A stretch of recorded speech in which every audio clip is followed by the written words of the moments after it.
Bonjour chers toutes et tous, je suis le docteur Mahmoudou Kaganga Salifou et je suis rhumatologue.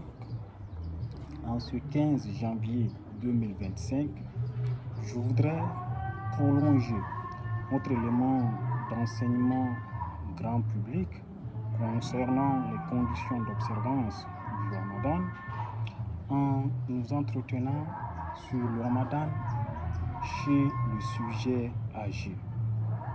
Il s'agit d'une question relativement délicate. La définition du sujet âgé elle-même pouvant prêter à discussion.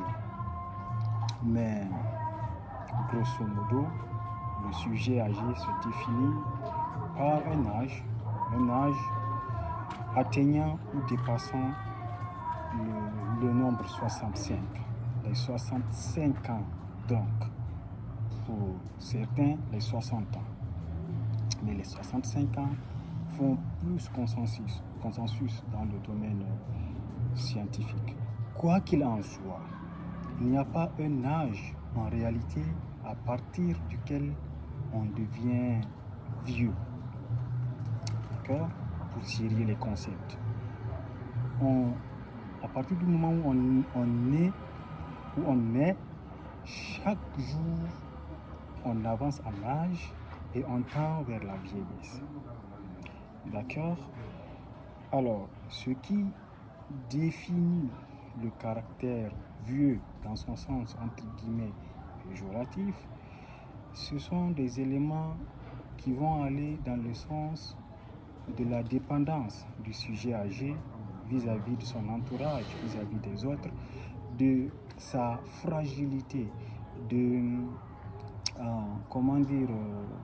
sa tendance à tomber plus facilement malade et à avoir donc des morbidités, voire à avoir le processus vital engagé, parce que les organes sont plus vieux et donc l'équilibre va être plus précaire